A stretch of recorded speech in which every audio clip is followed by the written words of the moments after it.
The torches flicker against damp stone shadows crawling like living things across the dungeon walls. Imagine walking through a chamber where iron cauldrons bubble not with soup or broth, but with something far more grotesque. The air reeks of burning flesh, a smell that clings to your skin and refuses to let go. In these cursed halls, hundreds vanished without a trace, not because their bodies were lost, but because they were harvested.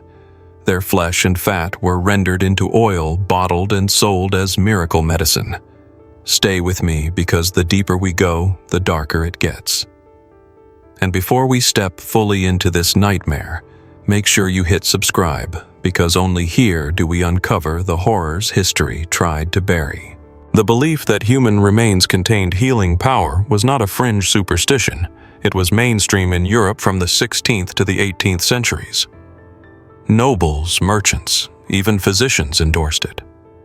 They whispered that the fat of the executed held the essence of vitality capable of soothing wounds, mending broken bones, and even curing epilepsy. In an age before modern medicine, when fear of death lurked in every household, people clung to desperate remedies, no matter how macabre. Executioners, once seen as pariahs, suddenly became prized suppliers. Their gallows turned into pharmacies, their fires into laboratories.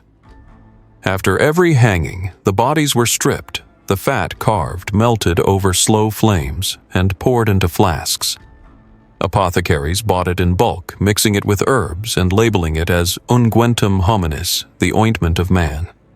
For those with money, it was not a grotesque crime, it was a miracle cure. The process was horrifyingly efficient. Fresh corpses were skinned and sliced, the fat cut away with brutal precision. In great iron pots, the pieces sizzled the air, filling with the crackle of human tissue breaking down into liquid. The fat separated into oil thick and golden, which cooled into a substance physicians swore by. The sound of dripping flesh, the smell of scorched bodies became the background music of an industry disguised as medicine. Some recipes called for combining human oil with rosemary wine, or even honey to mask the odor. The resulting ointment was rubbed on bruises and broken limbs believed to transfer the condemned man's stolen vitality to the living. Patients described the warmth of the oil sinking into their skin, sometimes with relief, often with nothing but nausea and fear. But still they returned for more because the alternative was to suffer untreated. One chilling account comes from a German noblewoman in the early 1600s. She recorded in her journal that when her husband fell from his horse and shattered his leg, doctors applied a salve made from the fat of a hanged man.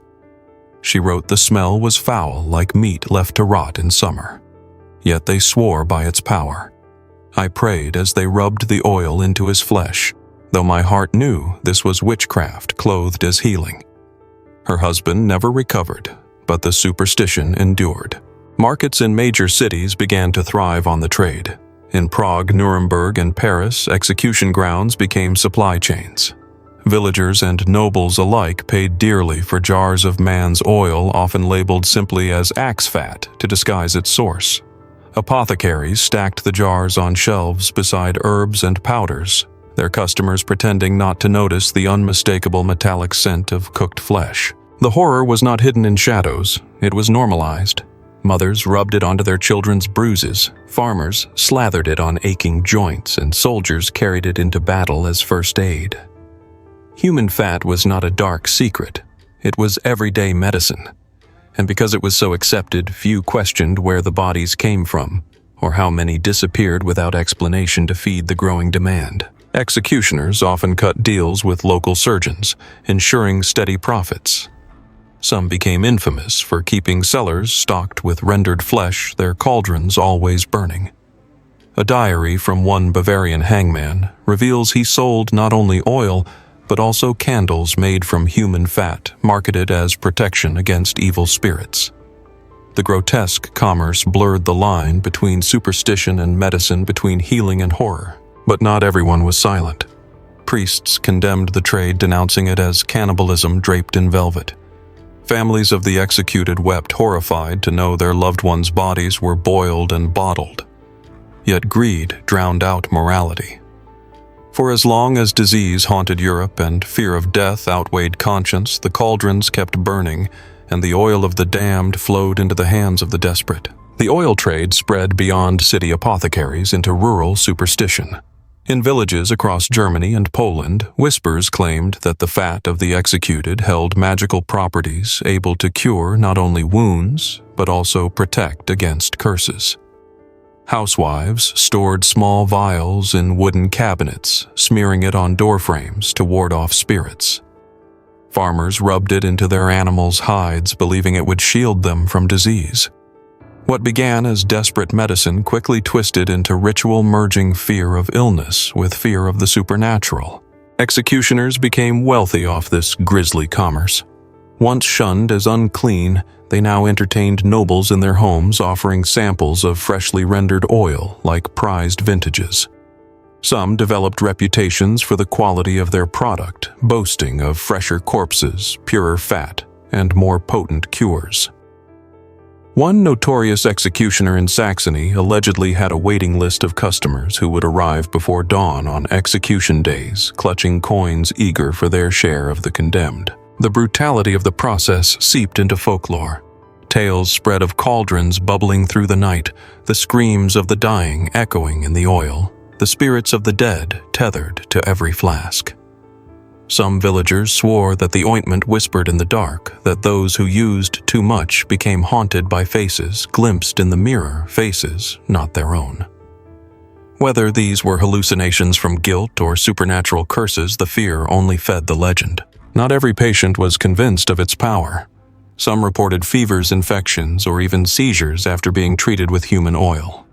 Physicians, embarrassed but unwilling to lose profit, dismissed these as purification pains, claiming the body must suffer before healing. The irony was sharp patients were told that agony meant the treatment was working even as it pushed them closer to death. The church grew louder in its condemnation, denouncing the trade as both sinful and demonic. But the hypocrisy was thick.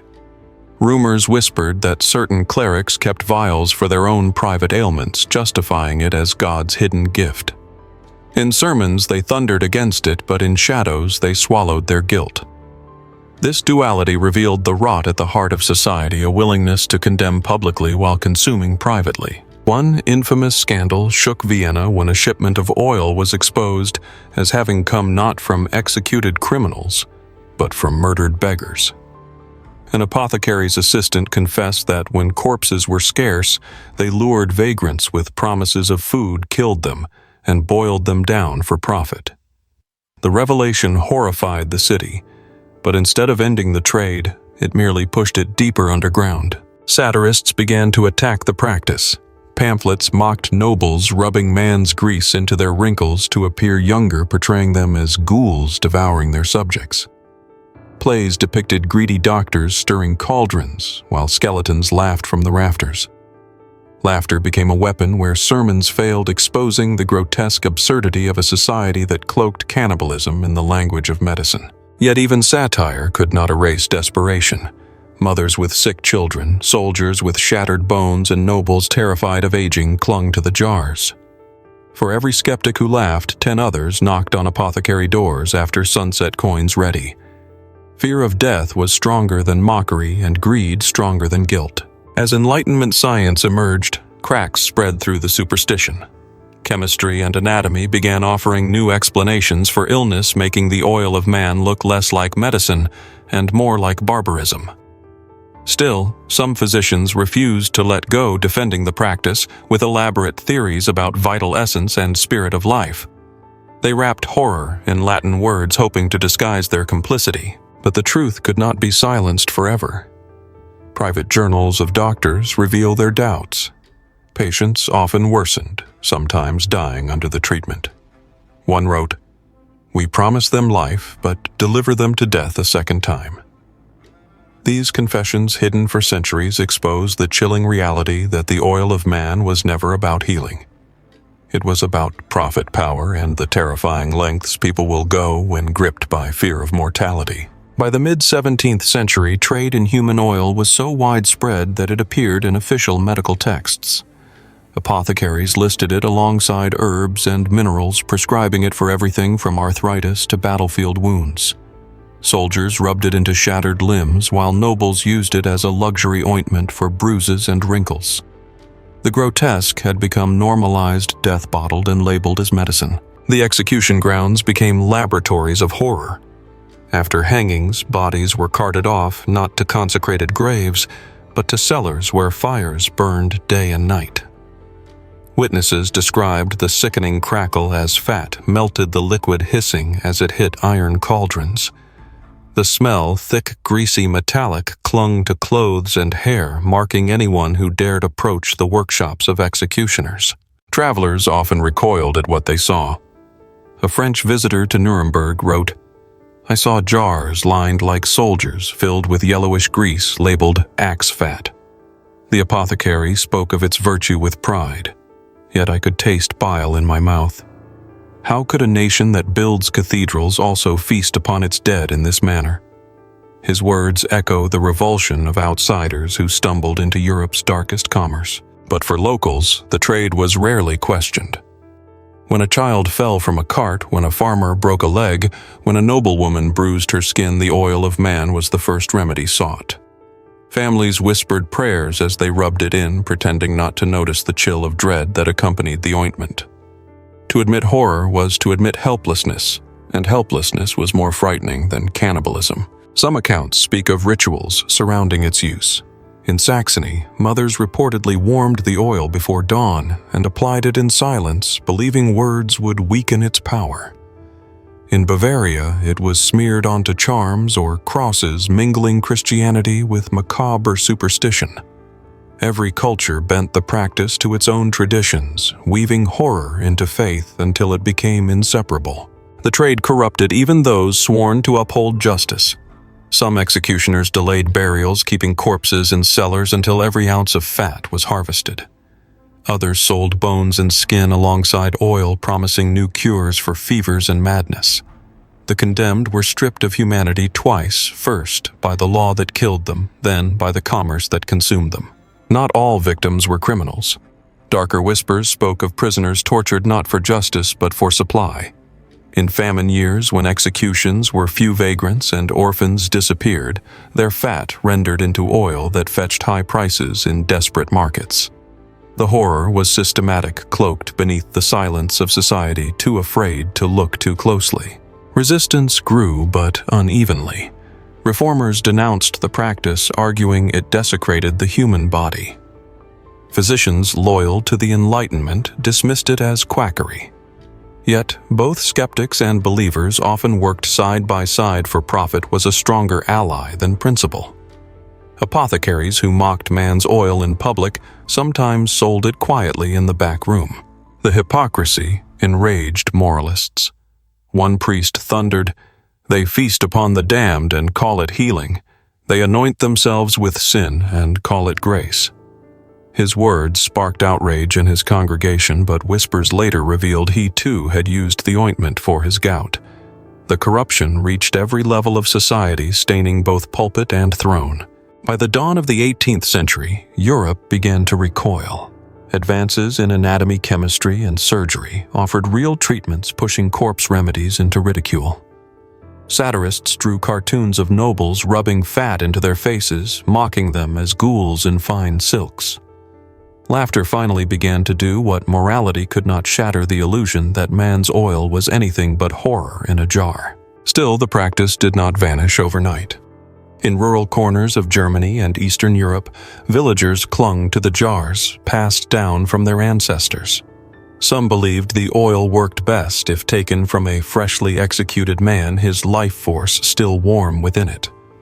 Others swore by aged oil, thick and rancid, claiming time only strengthened its power. These variations reveal not only superstition, but also the desperation of a society terrified of illness and death. Executioners themselves became twisted celebrities. Though shunned in public, they were courted in secret for their wares. One infamous figure in Prague was rumored to host midnight gatherings where nobles sipped wine while sampling ointments directly from cauldrons. The macabre became spectacle, a grotesque parody of refinement where greed cloaked itself in velvet. Stories of abuse mounted.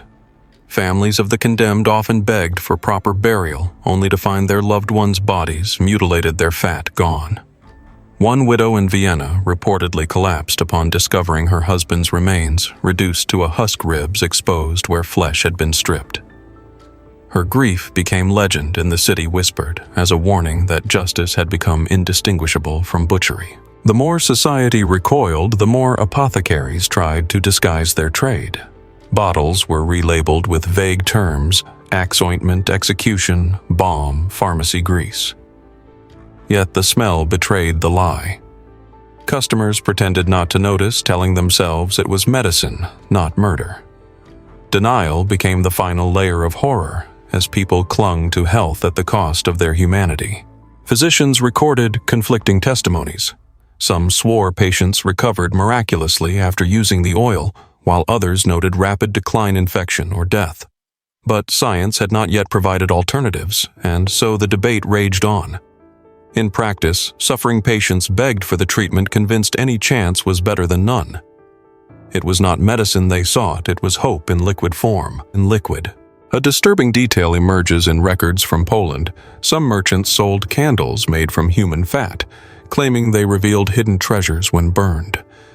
Treasure hunters and thieves lit these grotesque tapers in graveyards, their flickering flames a symbol of greed and superstition intertwined. Thus, human fat was not only rubbed on wounds, but burned for profit. The dead exploited in every conceivable form. As the Enlightenment spread, skepticism grew louder. Scholars mocked the absurdity of consuming the condemned, comparing nobles to vampires feeding on their subjects. Satirical pamphlets illustrated corpulent doctors stirring cauldrons, skeletons dancing around them. The ridicule stung slowly, turning public opinion against the trade more effectively than sermons ever had. Yet even ridicule could not erase the desperation of the poor. In remote villages, oil of man lingered well into the 19th century. Mothers smeared it on their children's fevers, farmers rubbed it on twisted joints. They could not afford physicians, and superstition filled the void. The horror clung stubbornly to the edges of society long after the city squares had turned against it. Historians now argue the practice reveals the essence of early modern Europe, a society caught between faith, science, and fear. It shows how death was commodified, how superstition dressed itself as medicine, and how silence allowed cruelty to thrive. It was not just about oil in jars, it was about the willingness to normalize the unthinkable. And perhaps that is the most unsettling truth, that this practice did not flourish in secret cults or hidden cabals, but in plain daylight with the blessing of physicians, nobles, and apothecaries. The oil of man was not a hidden horror, it was an accepted one. And that acceptance, more than the cauldrons or corpses, is what chills us even today. By the early 18th century, official bans began to appear in some cities. Yet enforcement was weak. Apothecaries simply moved the trade underground, selling jars under coded names. Customers knew what they were buying, but silence protected both seller and buyer. Human oil became contraband not because people stopped believing, but because society was ashamed to admit the truth. Executioners continued their role as suppliers, now operating in secret. Some were caught smuggling fat from gallows grounds, hiding it in barrels of animal grease. One trial in Frankfurt exposed an entire network of hangman merchants and physicians complicit in the trade. The court condemned them, but whispers suggested many judges themselves had once used the oil for their own ailments. Meanwhile, Enlightenment thinkers began recording the practice with disgust. Philosophers labeled it civilized cannibalism, a symbol of Europe's hypocrisy, mocking so-called savages abroad while consuming their own dead at home. Their writings stung nobles who denied their involvement even as their cupboards told another story. The shame of exposure became a weapon against superstition. Folk memory, however, proved stronger than reason. In villages, elders passed down recipes for salves made from human oil, insisting on its power. Stories of miraculous healings, whether true or imagined, kept the jars in circulation long after urban centers abandoned them. The cauldrons cooled in the cities, but in the countryside, they still bubbled. Some accounts suggest the practice survived in shadowy corners until the mid-19th century. One traveler in Hungary reported meeting a healer who kept a small vial labeled man's grease, claiming it worked where all other remedies failed. Whether genuine or fraud, the story proves that the horror lingered far longer than official histories admit. By the Victorian age, the practice had transformed from medicine to myth. Writers of Gothic fiction seized upon it, weaving tales of witches and apothecaries boiling human fat in cauldrons. What was once a household remedy became nightmare fuel for novels, stage plays, and whispered ghost stories. The horror lived on not in jars, but in imagination. Modern historians who unearth these records are often struck by how normalized it once was. Apothecary inventories list human oil casually beside lavender and sage. It was not shocking to them, it was routine. That ordinariness is perhaps the most chilling detail that people could so easily fold atrocity into everyday life. The victims, of course, remained silent. Stripped of life, stripped of dignity, their bodies were consumed until nothing remained. No records preserve their names, only the notes of executioners and apothecaries who saw them as raw material. Their humanity dissolved into oil, their suffering swallowed by silence. And yet their story demands to be told. For it warns us that when fear of death meets the lure of profit, even the most civilized societies can justify horrors beyond imagination. The cauldrons of fat are gone, but the mindset that birthed them is not. It lives on wherever desperation outweighs conscience. The final image lingers, a cauldron hissing in the dark, its surface shimmering with golden oil while shadows dance across stone walls. It is not merely the past we see there, it is a mirror. A reminder that the line between healing and horror is thinner than we dare believe. The transition from practice to legend did not erase the horror, it only changed its form. In the countryside, people whispered of cursed ointments that carried the souls of the condemned. Some said the oil could never be washed away. Once applied, the user was marked forever doomed to see the faces of the dead in dreams. These tales, part folklore and part warning, ensured that even as the jars vanished, fear of their power remained. Folk tales across Germany and Eastern Europe often described the oil that screamed. Villagers believed that if too much was used, the spirits of the murdered would cry out, their agony echoing in the night. While scholars dismiss these stories as superstition, they reveal a deeper truth: society was haunted by guilt, its conscience unable to rest even after the practice waned. The horror also found its way into art. Woodcuts from the 17th century depict executioners tending cauldrons, demons perched on their shoulders. In some illustrations, nobles are shown rubbing ointments on themselves while skeletons laugh in the background. These images, meant to mock or condemn, cemented the practice in Europe's collective memory. The grotesque was not hidden. It was displayed as a symbol of moral decay. By the 19th century, writers folded the practice into Gothic fiction. Stories of witches brewing fat into potions, of alchemists distilling life from corpses, drew directly from centuries of real horror. When audiences shivered at tales of haunted cauldrons, they were unknowingly recoiling from their own history. The line between fact and legend blurred until one fed the other. Historians examining the trade now argue it was never just about medicine. It was about power, the ability of the wealthy to consume the poor literally under the guise of healing. It turned justice into supply, executioners into merchants, and suffering into currency. That imbalance of power is what made the practice possible, and what makes it so terrifying in retrospect. What strikes modern readers most is not the brutality itself, but how ordinary it became. The jars of fat sat beside jars of honey. Apothecaries sold it as casually as they sold salt. Neighbors spoke of it without shock, treating it as common sense. Horror became routine, and routine is more dangerous than madness because it hides in plain sight. The question that lingers is whether people truly believed it worked or whether they convinced themselves out of desperation. Letters from patients suggest both.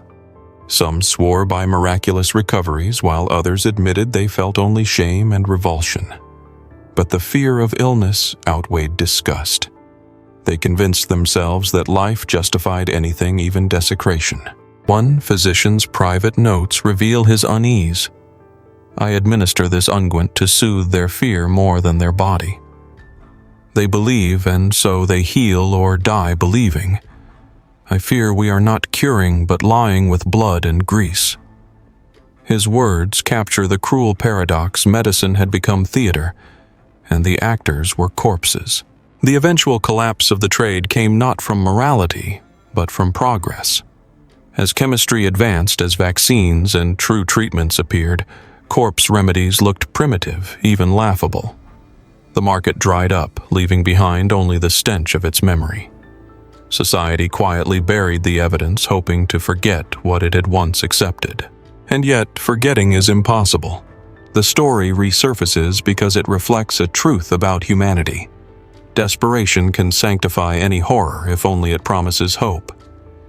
The cauldrons are gone, but the mindset remains lurking in modern disguises, reminding us that history's darkest chapters are never as distant as we want to believe. The deeper historians dig, the clearer the evidence becomes: jars labeled axe fat receipts for ointment of man, and diaries where apothecaries coolly noted the boiling of human flesh. These were not isolated aberrations, but systematic practices repeated across centuries and countries. The horror was woven into the very fabric of European medicine. Some reformers tried to expose the trade by publishing pamphlets filled with grotesque descriptions of cauldrons and corpses, hoping disgust would spark change. One such pamphlet in Paris described an apothecary's cellar where steam of men rose like incense, coating the rafters with a greasy film. The goal was simple: make readers sick enough to reject what they once accepted. Yet not all exposure worked. In some cases, scandal only increased curiosity. Wealthy collectors began purchasing vials of old man's oil as curiosities, storing them alongside mummies and relics. What was once medicine became commodity again, this time as macabre collectibles for aristocratic cabinets of wonder. Horror, it seemed, could always be monetized. Even as the Enlightenment dawned, the shadows of the practice clung stubbornly.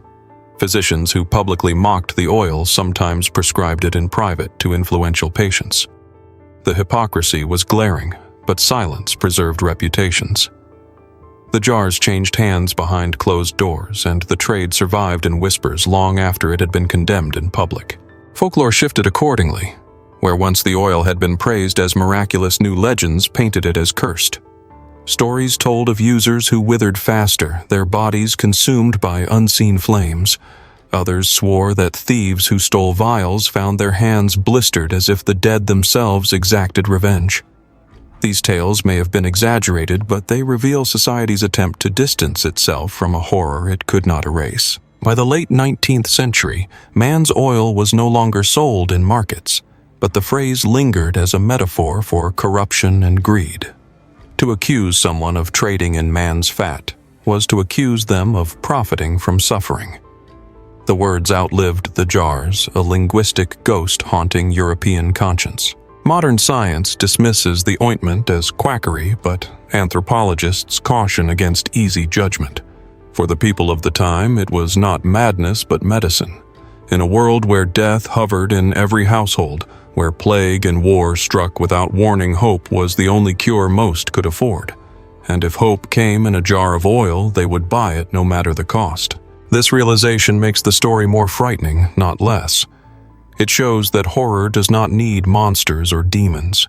It only needs fear and desperation. It shows how easily cruelty can be cloaked in healing, how quickly humanity can become raw material when survival is at stake. The cauldrons may be cold now, the jars shattered or lost, but their legacy endures.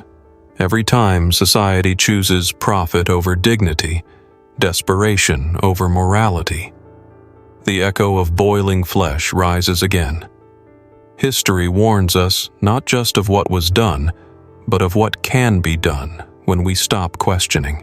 And so the final image lingers, a flickering candle illuminating a jar of golden oil, thick and glistening, once hailed as salvation, but born from atrocity. The narrator's voice lowers. They called it medicine. We call it horror. But the truth is, it was both, and its shadow still walks among us. Then the screen fades to black with the closing words. Like, share, and comment to help us pull back the veil on history's darkest secrets. And don't forget to subscribe, for the past is never as distant as we want it to be.